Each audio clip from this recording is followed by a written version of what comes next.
বিসমিল্লাহির রহমানির রহিম। আজকে যুবদলের 40তম প্রতিষ্ঠা বার্ষিকী উপলক্ষে যুক্তরাজ্য যুবদল আয়োজিত এই অনুষ্ঠানের সভাপতি মঞ্চে এবং আমার সামনে উপস্থিত যুক্তরাজ্য লন্ডন শহর এবং যুক্তরাজ্যের বিভিন্ন শহর থেকে আগত যুবদলের সকল উপস্থিত নেতৃবৃন্দ, কর্মী ভাইরা এবং ক্যামেরার ওপাশে দেশ থেকে যারা সরাসরি দেখছেন, প্রিয় দেশবাসী, আসসালামু আলাইকুম। প্রথমে আমি যুবদলের দেশে বিদেশে আমাদের যত নেতাকর্মী আছেন তাদের সকলকে সংগ্রামী শুভেচ্ছা জানাই। বিশেষ করে গত 10 বছর যারা বর্তমান স্বৈরাচার সরকারের বিরুদ্ধে, তাদের অত্যাচার, জুলুম, খুন, গুম সকল কিছুর বিরুদ্ধে, সকল নির্যাতনের বিরুদ্ধে রুখে দাঁড়িয়ে আছেন, তাদের প্রতি রইল আমার আন্তরিক শুভেচ্ছা। একই সঙ্গে আমি স্মরণ করতে চাই আমার যুবদলের সেই সকল নেতাকর্মীকে যারা বিভিন্ন সময়, বিশেষ করে বর্তমান স্বৈরাচারের গত 10 বছর ধরে বর্তমান স্বৈরাচারের বিরুদ্ধে আন্দোলনের সময় শহীদ হয়েছেন, যারা নির্যাতিত হয়েছেন, পঙ্গুত্ব বরণ করেছেন, জেল জুলুমের শিকার হয়েছেন, তাদের সকলকে আমি শ্রদ্ধাভরে স্মরণ করতে চাই।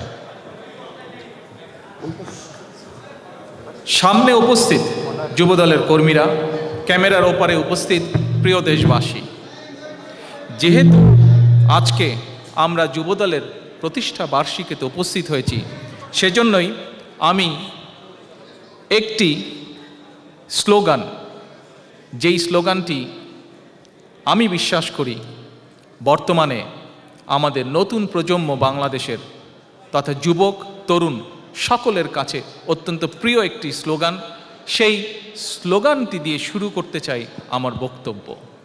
আপনারা কি জানেন কি সেই স্লোগান? যদি তুমি, জোরে বলতে হবে, যদি তুমি ভয় পাও তবে তুমি, যদি তুমি রুখে দাঁড়াও, হলো না, জোরে আরো, যদি তুমি রুখে দাঁড়াও তবে তুমি বাংলাদেশ।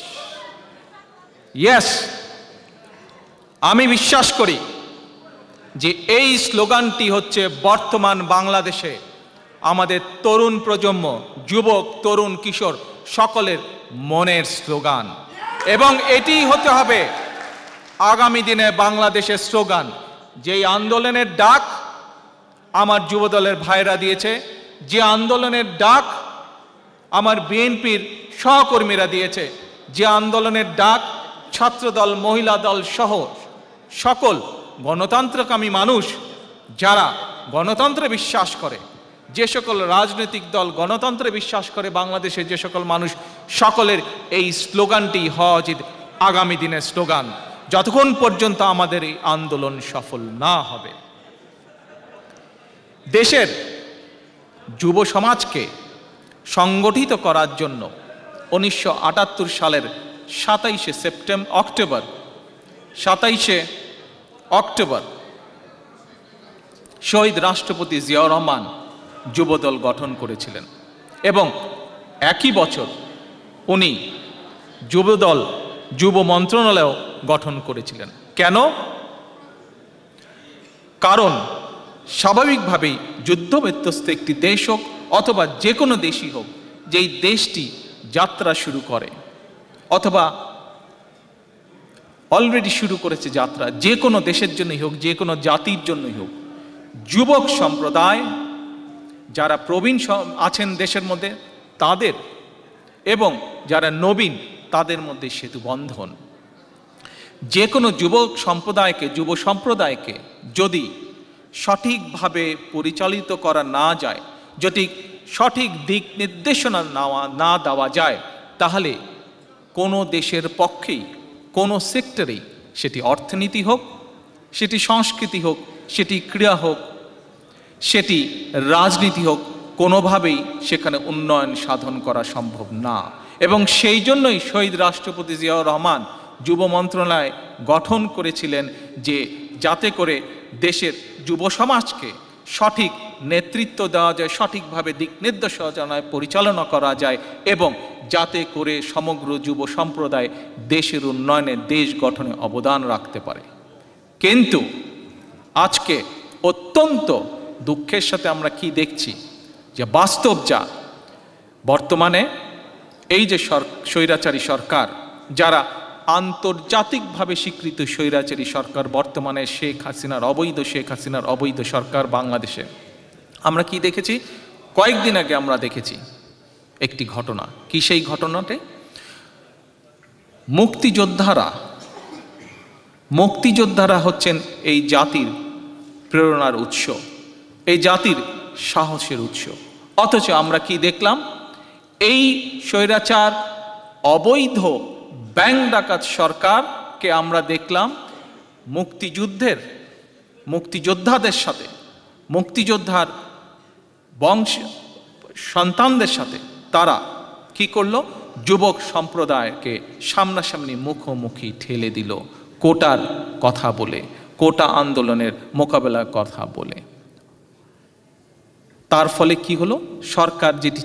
সরকারের যেটি প্ল্যান ছিল সেটি হচ্ছে যে যদি আমরা যুব সম্প্রদায়কে, বাংলাদেশের যুব শক্তিকে যদি আমরা দিক নির্দেশনাহীন করে দিতে পারি, তাহলে তাদের এই যে অবৈধভাবে ক্ষমতা দখল, এই অবৈধভাবে ক্ষমতা দখলের যে নীল নকশা, সেটি বাস্তবায়িত হবে। কিন্তু আমাদের যুব সম্প্রদায় ঠিকই আসল জিনিসটি বুঝতে পেরেছে, এবং ঠিকই তারা তাদের দাবি নিয়ে সামনে এগিয়ে এসেছে, তারা দাবি ঠিকভাবে, সঠিকভাবে পরিচালিত করেছে। এখন এই যে ঘটনাটি ঘটল, এরকম আরও কতগুলো ঘটনা ঘটল। আজকে এখানে যতজন বক্তৃতা দিয়ে গেছেন, প্রত্যেকের কথার মধ্যে, প্রত্যেকের বক্তব্যের মধ্যে একটি কমন জিনিস ছিল। আজকে আমরা সকালবেলায় যদি পত্রিকা খুলি, বাংলাদেশের অবস্থান যদি দেখি, বাংলাদেশের রাজনৈতিক বক্তব্যগুলো যদি দেখি, এই স্বৈরাচারী যে সরকার, তাদের যে দল এবং তাদের যে কিছু তাদের সাথে যারা আছে, তাদের লুটপাটের ভাগিদার, এরা ছাড়া বাংলাদেশের প্রতিটি মানুষ, সচেতন প্রতিটি মানুষ, বাংলাদেশের প্রতিটি রাজনৈতিক দল, বাংলাদেশের প্রতিটি রাজনৈতিক দলের কর্মী, প্রত্যেকে একটি কথা বলছে। কি সেই কথা? সেই কথা হচ্ছে জনগণের অধিকার, জনগণের কথা বলার অধিকার, জনগণের নিরাপত্তা, জনগণের ভোটের অধিকার, জনগণের বাক স্বাধীনতার অধিকার। এই কয়টি শব্দ ঘুরে ফিরে প্রতিদিন প্রত্যেকটি মানুষ উচ্চারণ করে থাকে। তার মানে কি দাঁড়াচ্ছে? তার মানে দাঁড়াচ্ছে এই কয়টি জিনিস এই স্বৈরাচার সরকারের সময়, এই অবৈধ স্বৈরাচার সরকারের সময়, অবৈধভাবে যারা ক্ষমতা দখল করেছে তাদের সময় এই কয়টা বিষয় অনুপস্থিত, তাদের সময় এই কয়টা বিষয় অনুপস্থিত। এখন আসেন সামান্য কয়েকটি জিনিস, যেগুলো আমরা কম বেশি সকলে জানি। এর আগেও কয়েকদিন আগে এখানে আমি বক্তব্য দিয়েছি, সেই সময়ও আমি উল্লেখ করেছি, আপনারা যখন কথা বলেন, কোনো সামাজিক অনুষ্ঠানে ঘরের মধ্যে কথা বলেন, তখনও বারংবার হয়তো আপনারা এই জিনিসগুলো কথা বলেন। তারপরেও যেহেতু বক্তব্য দেওয়ার এখানে সুযোগ হয়েছে, আমি সংক্ষেপে কয়েকটি জিনিস তুলে ধরতে চাই আপনাদের সামনে। কি সেই জিনিসগুলো? যেমন আজকে বাংলাদেশে এই যে একটু আগে যে আমি বললাম, সবাই কয়েকটি কথা বলে, ভোটের অধিকার, কথা বলার অধিকার। এর সাথে আমি এখন যেই কথাগুলি বলবো, এগুলো সরাসরিভাবে সম্পৃক্ত। কিভাবে? আসেন দেখি। 2009 সালে একটি বিতর্কিত নির্বাচনের মাধ্যমে এই বর্তমানের অবৈধ সরকার যখন ক্ষমতা দখল করল, সেই সময় এই রং হেডেড শেখ হাসিনার বিরুদ্ধে প্রমাণ সহ 14,000 কোটি টাকার অর্থ আত্মসাৎ বা দুর্নীতির অভিযোগ ছিল। মনে আছে আপনাদের? আমরা কি দেখলাম? আমরা দেখলাম যে ক্ষমতা দখলের সাথে সাথে, ক্ষমতায় আসার সাথে সাথে তারা একটির পর একটি নিজেদের মামলাগুলো তারা ঠিকই সরিয়ে ফেললো, মামলাগুলোকে তারা নষ্ট করে দিল, সরিয়ে ফেললো, মামলার মুখোমুখি তারা আর হলো না। এখন এই মুহূর্তে আজকে বাংলাদেশে এমন কি কোনো সাংবাদিক আছেন, এমন কি কোনো সংবাদপত্র আছে যে শেখ হাসিনার সেই এর পরে বিগত 10 বছরে যত হয়েছে সেগুলোতে পরে আসবো বা আসলাম না, সেগুলো সবারই আপনাদের জানা আছে। কিন্তু এই যে 2009 সালে যে 14,000 কোটি টাকার অর্থ আত্মসাতের যে দুর্নীতির মামলা তার বিরুদ্ধে ছিল, এইগুলোর ইনভেস্টিগেটিভ রিপোর্ট তৈরি করে অথবা এইগুলো বিষয় সরাসরি দাঁড়িয়ে সরকারকে বা পাবলিকলি কোনো কথা বলা সম্ভব নয়। আজকে আমার প্রশ্ন, আমার জিজ্ঞাসা যুবদলের সকল ভাইদের কাছে, বাংলাদেশের যুব সম্প্রদায়ের কাছে, বাংলাদেশের তরুণ সম্প্রদায়ের কাছে, যে কি জন্য সম্ভব নয় আজকে কেন সম্ভব নয় এই প্রশ্ন করা। কোথায় আমরা যারা আপাতত এই দেশে আছি, এই দেশে তো আমরা টিভি খুললে দেখতে পাই যে সরকারকে, প্রধানমন্ত্রীকে, যে কোনো নাগরিক, যে কোনো সংসদ, যে কোনো সাংবাদিক যদি কোনো জিনিস মনে করে সে তাদের কাছে জানতে চায়, সরাসরি প্রশ্ন করতে পারে, সরাসরি জিজ্ঞেস করতে পারে। বাংলাদেশে কেন সেটা সম্ভব না বর্তমানে? ইয়েস, আসছি সে কথায়। একজন এখান থেকে বলেছে গণতন্ত্র নেই, সঠিক। হ্যাঁ, আসছি, আরো আসছি, আসেন। এরপরে আসেন, ঠিক আছে, এটির প্রশ্ন রয়ে গেল আপনাদের কাছে, এটি আমার প্রশ্ন বাংলাদেশের জনগণের কাছে রয়ে গেল। ইনশাল্লাহ সময় মতন জনগণ এই উত্তর দেবেন, সেই বিশ্বাস আমি করি। কিছুদিন আগে আমরা দেখলাম বাংলাদেশের বিচার ব্যবস্থায় যে কোনো একটি সংস্থার মধ্যে একজন করে প্রধান থাকে। বাংলাদেশের যে বিচার ব্যবস্থা, সেখানেও একজন প্রধান আছেন, সাংবিধানিকভাবে তাকে বলা হয় প্রধান বিচারপতি। 1-1.5 বছর আগে আমরা বেশ একটা নাটক দেখলাম। কি সেই নাটক? আমরা দেখলাম যে বাংলাদেশের সিটিং বিচারপতি, যাকে এই অবৈধ সরকারে নিয়োগ দিয়েছিল, সেই বিচারপতিকে আমরা দেখলাম কিভাবে জোর করে ধাক্কা দিয়ে দেশ থেকে বের করে দেওয়া হলো। এখন এবং শুধু তাই নয়, যেই মানুষটিকে তারাই প্রধান বিচারপতি, এই যে দলটি, যেই দলটি জোর করে বাংলাদেশের মানুষের ঘাড়ে চেপে বসে আছে ক্ষমতা দখল করে, এই দলটি এই মানুষটিকে প্রধান বিচারপতি হিসাবে নিয়োগ করেছিল। হঠাৎ কেন তারা তাকে এইভাবে ধাক্কা দিয়ে দেশ থেকে বের করে দিল? কারণ সবকিছুর একটি সীমা থাকে।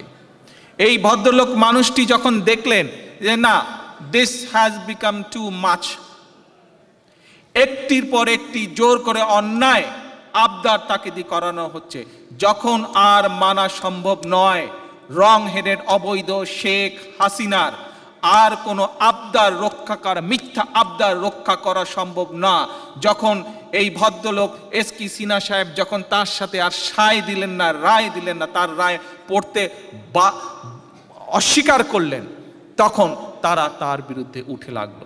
এবং শুধু একটি ঘটনা না, তার আগে আমরা দেখেছি মোতাহার সাহেব নামে আরেকজন বিচারপতিকে কিভাবে যখন বাধ্য করা হয়েছিল মিথ্যা রায় পড়ার জন্য, উনি যখন অস্বীকার করেছিলেন, কিভাবে তাকে গোয়েন্দা সংস্থা দিয়ে এসকে সিনহা সাহেবকে বলেন, মোতাহার সাহেবকে বলেন, তাদেরকে গোয়েন্দা সংস্থা দিয়ে, এটি তাদের বক্তব্যই উঠে এসেছে।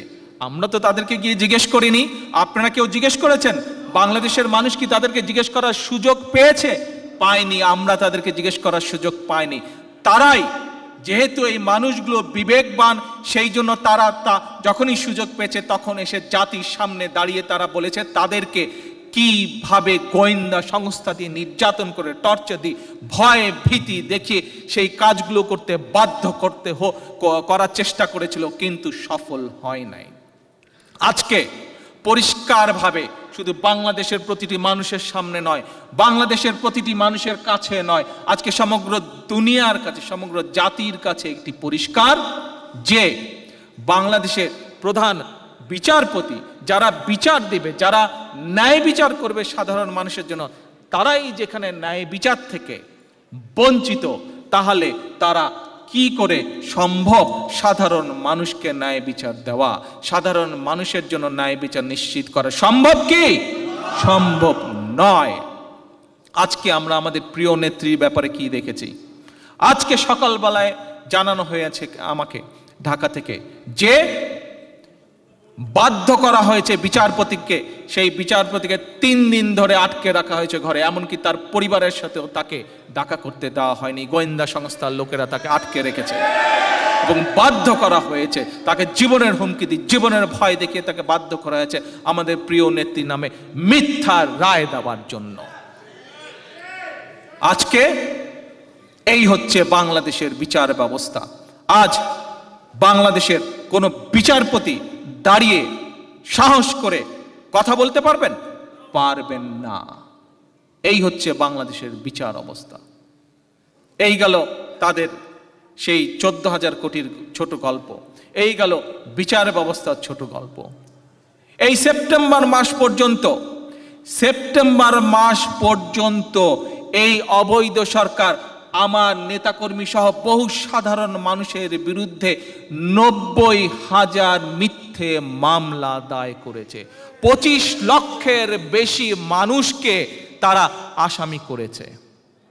এই সরকার, এই অবৈধ সরকার 1500-ও বেশি মানুষকে তারা গুম করেছে। আর জখম, নির্যাতন, অত্যাচার এর সংখ্যা কোনো ক্যালকুলেটরের স্থান নেবে না। আমরা কি এই অপরাধ এই মানুষগুলোর অপরাধ এরা শহীদ জিয়ার দল করে। এই মানুষগুলোর অপরাধ তারা এই অবৈধ সরকারের, শেখ হাসিনা এবং তার দলের, তার অবৈধ সরকারের মিথ্যা বিরুদ্ধে রুখে দাঁড়িয়েছিল, তাদের লুটের বিরুদ্ধে রুখে দাঁড়িয়েছিল, তাদের অত্যাচার নির্যাতনের বিরুদ্ধে রুখে দাঁড়িয়েছিল। সাধারণ মানুষকে নিয়ে কথা বলার অধিকার কেড়ে নিতে চাই, সেই তার বিরুদ্ধে রুখে দাঁড়িয়েছিল। এই হচ্ছে সেই মানুষগুলো, এই কারণেই সেই মানুষগুলোর অবদান। শুধু আমার দলের নেতাকর্মী নয়, আমরা কি দেখেছি? সাধারণ মানুষগুলো, সাধারণ যুবকগুলো, সাধারণ তরুণগুলো যে কোটার আন্দোলনে আমরা কি দেখেছি? যে তারা কি চেয়েছিল? তারা চেয়েছিল যে হ্যাঁ, কোটা বিন্যাস করতে, রিফর্ম করতে তারা অনুরোধ জানিয়েছিল, আহ্বান জানিয়েছিল। কিন্তু আমরা কি দেখলাম? এটি ছিল একটি সামাজিক আন্দোলন, এটি ছিল একটি সামাজিক আন্দোলন। সামাজিক আন্দোলনকে আমরা দেখলাম কি নির্মমভাবে, বর্বর জঙ্গলিভাবে হাতুড়ি দিয়ে পিটিয়ে, লাঠি দিয়ে পিটিয়ে আমরা দেখেছি কিভাবে এই মানুষগুলো নির্যাতিত করা হয়েছে, মানুষগুলোকে কষ্ট দেওয়া হয়েছে। আজও আমরা কি দেখি? যে আজও প্রায় অনেকগুলো মানুষ জেলখানায়। একদিকে গিয়ে বলছে কোটা মেনে নিলাম, কোটা করে দিলাম, আরেকদিকে দেখা যাচ্ছে এই যুবকগুলোর লাশ নদীতে ভেসে উঠছে। এই যুবকগুলোর বহু সংখ্যক মানুষ জেলখানার ভিতরে ধুকে ধুকে মরছে। এই হচ্ছে তাদের আসল রূপ। এক আজব ব্যাপার। কি সেই আজব ব্যাপার? অনেকগুলো আজব ব্যাপার। তার মধ্যে আরেকটি আজব ব্যাপার দেখেন, সরকারের একজন বলে উপদেষ্টা, এই উপদেষ্টার বেতন কত? মাসে বলে 1,60,00,000 টাকা। আপনারা তো পৃথিবীর একটি উন্নত দেশে আছেন, একটি উন্নত দেশে আপনারা বসবাস করছেন। কেউ পার্মানেন্টলি আছেন, কেউ হয়তো সাময়িকভাবে এখানে বসবাস করছেন। বহু এখানে মানুষ আছেন যারা বহু বছরের পর বছর ধরে আছেন, ফার্স্ট জেনারেশন, সেকেন্ড জেনারেশন ধরে, থার্ড জেনারেশন ধরে এখানে আছেন। আপনারা ব্যবসা বাণিজ্য চাকরি বাকরি করছেন এখানে। আপনারা কি কেউ শুনেছেন এই যে ইউরোপে, ইংল্যান্ডে হোক, ইউরোপে হোক, আমেরিকাতে এখান থেকে কাছে বাংলাদেশ থেকে কোথাও, এই যে বড় বড় দেশগুলো, জার্মানিতে হোক, ফ্রান্সে হোক, ইটালিতে হোক, শুনেছেন সরকারি কোনো কর্মকর্তা হোক, কর্মচারী হোক, উপদেষ্টা হোক, তার বেতন মাসে বাংলাদেশি টাকায় 1,60,00,000 টাকা না?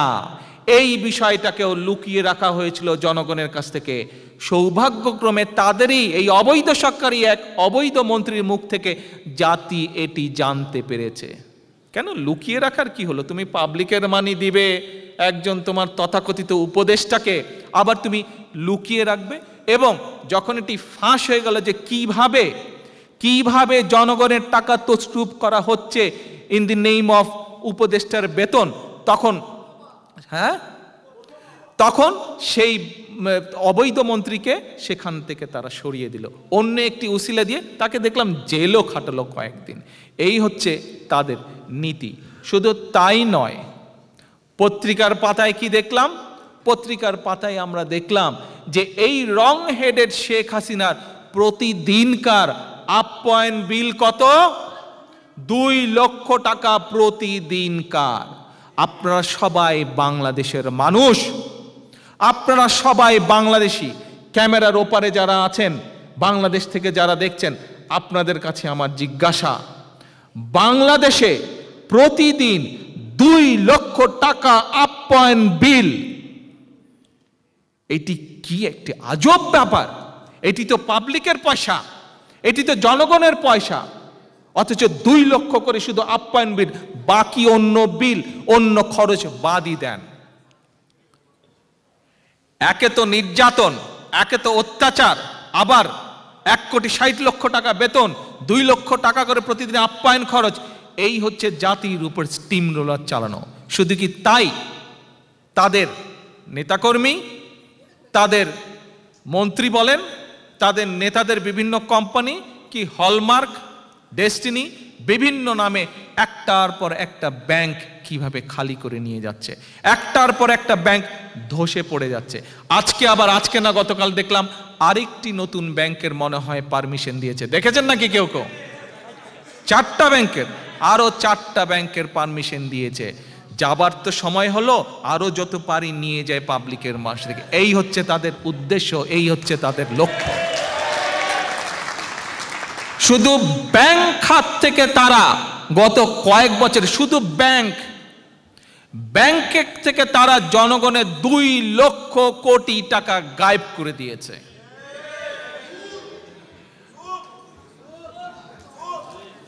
বাংলাদেশ ব্যাংক থেকে যে এই যে 800 কোটি টাকা গায়েব হয়ে গেল, আজ পর্যন্ত কি আমরা দেখতে পেয়েছি যে একটি লোককে ধরেছে, একটি গ্রুপকে ধরেছে যে এরা এই কাজটি করেছে, এদেরকে শাস্তি দেওয়া হলো? দেখতে পেয়েছেন? জাতি দেখতে পায়নি। এই যে ব্যাংকগুলো যে ধসে পড়লো, 5,000 কোটি টাকা এই ব্যাংকের নাই, ওই ব্যাংকের 10,000 কোটি টাকা নাই, ওই ব্যাংকের 2,000 কোটি টাকা নাই, যেখানেই তাকাও জনগণের হাজার হাজার কোটি টাকা তসলুপ গায়েব, হাওয়া নাই। এক আশ্চর্য ব্যাপার। লুটপাটের এক মহা উৎসব দেশের মধ্যে, জনগণের সম্পদ লুটের এক মহা উৎসব, কারো কোনো বিচার নাই, কোথাও কোনো জবাবদিহিতা নাই। আশ্চর্য ব্যাপার। শুধু তাই নয়, যে জাদু বলে টাকা গায়েব হয়ে যাচ্ছে, সে জাদু বলে জনগণের যে সম্পদ, জনগণের সম্পদের নামে যে স্বর্ণ রাখা থাকে বাংলাদেশ ব্যাংকের ভোল্টে, সেই স্বর্ণ হয়ে যাচ্ছে তামা। কি আজব জাদু! বাপরে বাপ, বহু জাদু আমরা দেখলাম, এমন জাদু দেখলাম না। শুধু কি তাই, আপনি দেখেন, এতদিন ছোটবেলা থেকে দেখে আসলাম যে কনস্ট্রাকশনের কাজ যখন হয় সেখানে বিল্ডিং এর মধ্যে রড দেয়, এখন দেখি ডিজিটাল বাঁশ দেয়। এখন দেখলাম বিল্ডিং বানাতে বলে বাঁশ লাগে।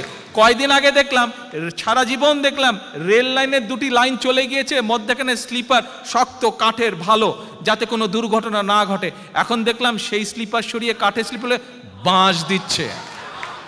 এই বাঁশ যে কাকে দিচ্ছে কয়দিন পরে বুঝতে পারবে। যারা দিচ্ছ এই বাস যে কোন দিক দিয়ে ঘুরে এসে কোন দিকে যে যাবে এটা কয়দিন পরে বুঝতে পারবে। বাংলাদেশের জনগণ এটা কয়দিন পরে হাড়ে হাড়ে দেখিয়ে দিবে।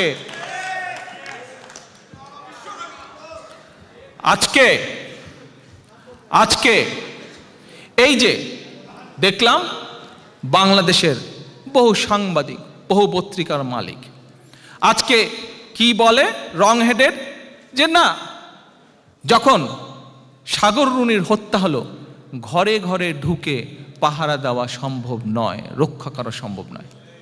বুঝলাম, ঠিক আছে, ঘরে ঘরে ঢুকে পুলিশের পক্ষে পাহারা দেওয়া সম্ভব নয়, কিন্তু কিছুদিন আগে এই যে সামাজিক আন্দোলন নিরাপদ বাংলাদেশ, আমার যে ছোট ছোট ভাইয়েরা, ছোট ছোট বন্ধুরা, ছোট ছোট বোনেরা, এরা যে নিরাপদ বাংলাদেশের দাবিতে, নিরাপদ সড়কের দাবিতে যে আন্দোলন করলো, তারপরে আমরা কি দেখলাম? তাদের উপরে যে হেলমেট লীগের এই অবৈধ দলটির একটি নতুন সহযোগী সংগঠন হয়েছে, হেলমেট লীগ। আবার কয়েকদিন আগে দেখলাম শ্রমিকদের আন্দোলন দমানোর জন্য পুলিশের পাশাপাশি একজন, আপনারাই বলে দিয়েছেন নামটি কি, এরকম কত লীগ যে দেখব, জাতি যে দেখবে, আশা করি ইনশাল্লাহ বেশি দিন নেই যে জাতিকে আর এইসব অনৈতিক, এইসব লুটপাটকারী, এইসব দুষ্কৃতিকারীদের দেখতে হবে। আর আসেন, যে কথায় ছিলাম সে কথায় ফিরে যাই। সে বলল ঘরে ঘরে ঢুকে রক্ষা করা যাবে না, পাহারা দেওয়া যাবে না, সিকিউরিটি দেওয়া যাবে না। ভালো কথা। তাহলে কিভাবে ঘরে ঘরে ঢুকে আমার সাধারণ ভাই বোনদের, তরুণ ভাই বোনদের, তাদের বাবা মাদেরকে ঘরে ঘরে ঢুকে ব্লক রেইড করে কিভাবে তাদের ফেসবুক, তাদের সবকিছু চেক করা হলো, এর জবাব দেওয়ার সময় চলে আসছে। এর জবাব দিতে হবে।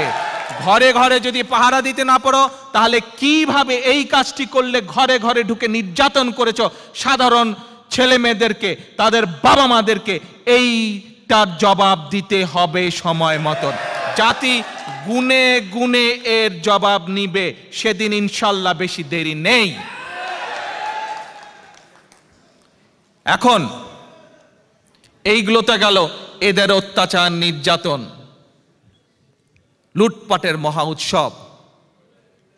এদিকে সমগ্র জাতি যখন ঐক্যবদ্ধ, বাংলাদেশের সকল রাজনৈতিক দলগুলো যখন ঐক্যবদ্ধ গণতন্ত্রের জন্য, যে গণতন্ত্র হারিয়ে গেছে সেই গণতন্ত্র উদ্ধারের জন্য, যে বাক স্বাধীনতা হারিয়ে গেছে সেই বাক স্বাধীনতা উদ্ধারের জন্য, তখন এদের সাথে যোগ দিয়েছে নির্বাচন কমিশন নামে যে সংস্থাটি, সেটি কিভাবে এদেরকে আবার জনগণের সম্মতি ছাড়াই জিতিয়ে আনা যায় সেই ব্যবস্থা করতে।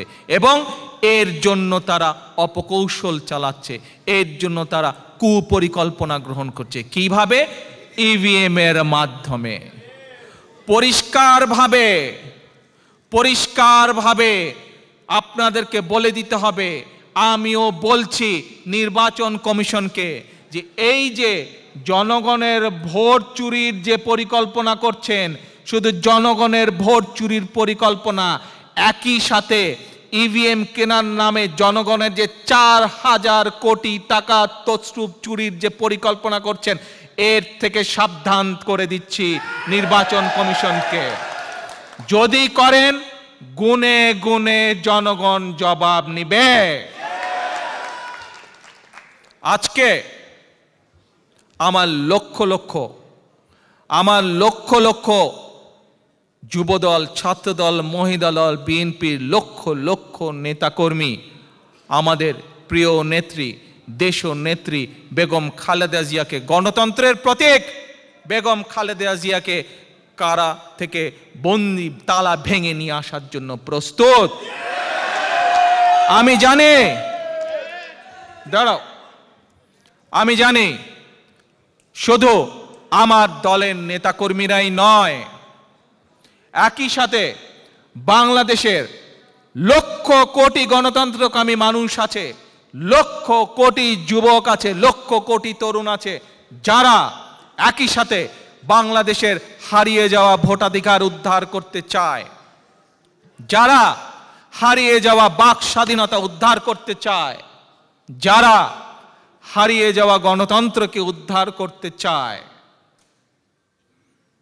এবং আজকে আপনাদের এখানে যারা বক্তব্য দিয়েছেন, তাদের বক্তব্য থেকে বাংলাদেশের সকল রাজনৈতিক নেতা কর্মী, উপর থেকে আরম্ভ করে প্রবীণ থেকে আরম্ভ করে সবচেয়ে তরুণ যে কর্মীটি, তার বক্তব্যকে উঠে এসেছে যে আমাদের হারিয়ে যাওয়া গণতন্ত্র উদ্ধার করতে হলে আন্দোলনের কোনো বিকল্প নেই।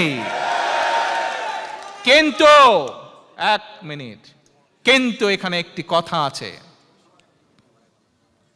আপনারা যদি ইউটিউব ঘাটেন, অনেকেই বহু লক্ষ মানুষ এরই মধ্যে দেখেছেন, আবার যদি কেউ দেখতে চান দেখতে পাবেন।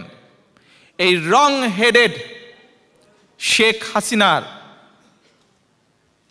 সম্পর্কে তারই এক ভাই, তাদেরই দলের এক নেতা বক্তব্য দিয়েছে। কিভাবে বক্তব্য দিয়েছে?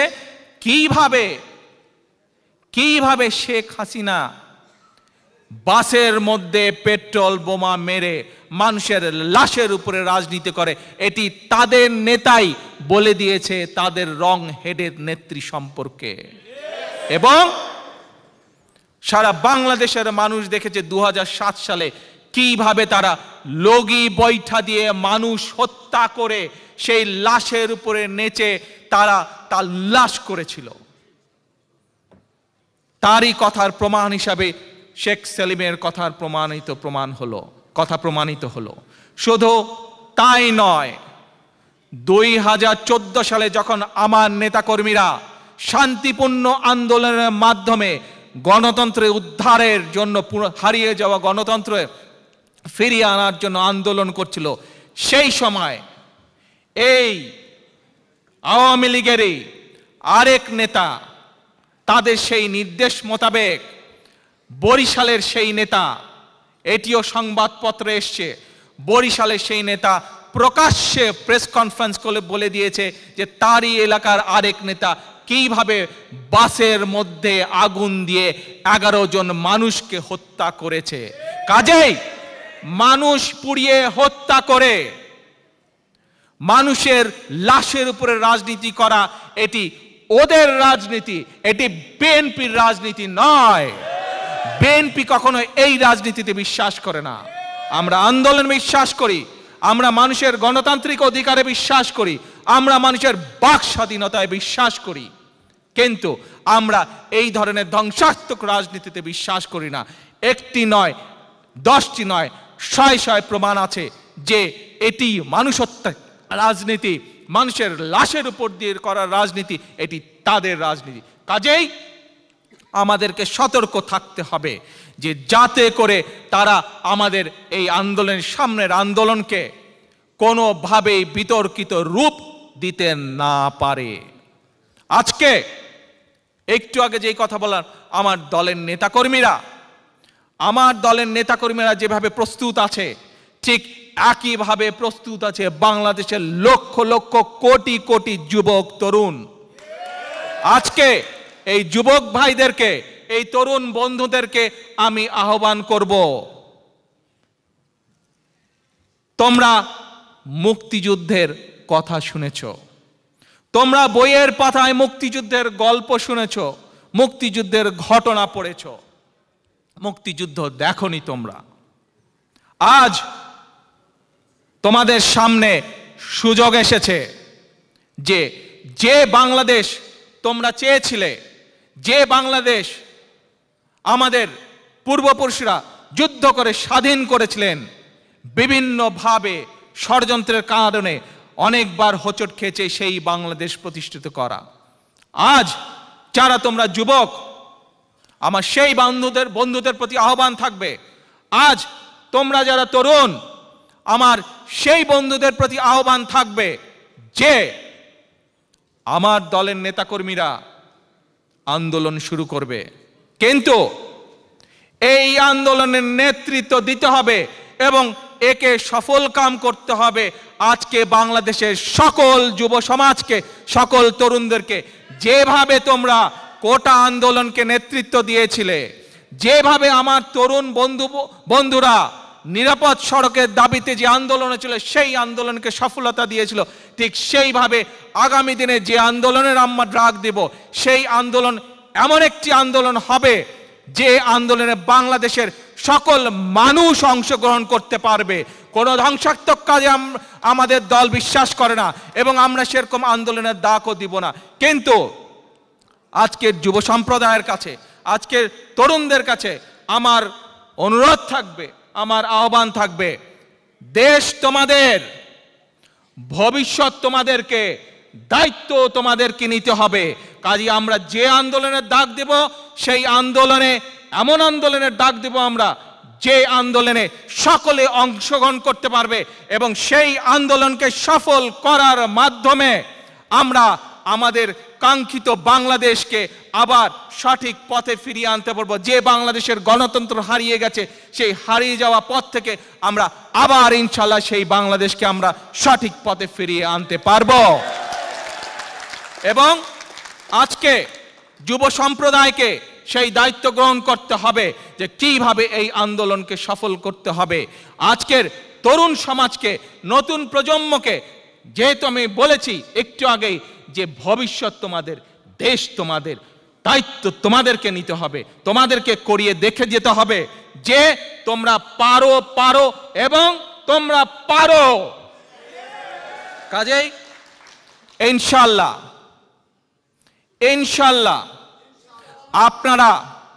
আপনারা প্রস্তুত হন। আপনারা যারা দেশের বাইরে আছেন, আপনাদের অবস্থান থেকে প্রস্তুত হতে হবে। আপনারা যারা দেশের ভিতরে আছেন, আপনাদেরকে আপনাদের অবস্থান থেকে প্রস্তুত দিতে হবে। আমরা অতি শীঘ্র আন্দোলনের ডাক দিচ্ছি এবং এই আন্দোলন সেই আন্দোলন হবে যেই আন্দোলনের নারী, পুরুষ, যুবক, তরুণ সকলে পার্টিসিপেট করতে পারবেন।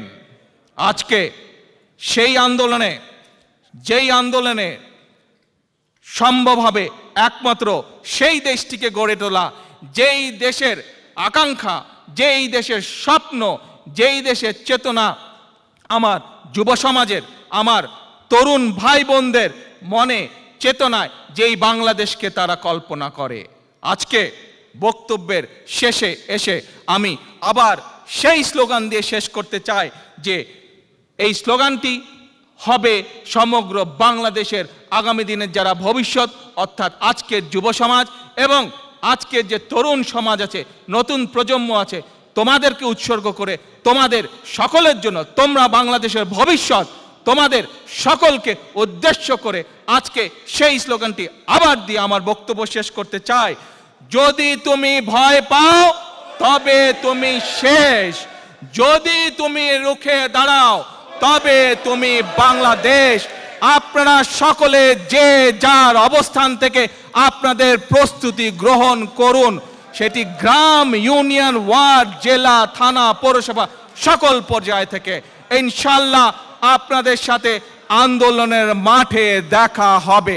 আল্লাহ হাফেজ। বাংলাদেশ জিন্দাবাদ।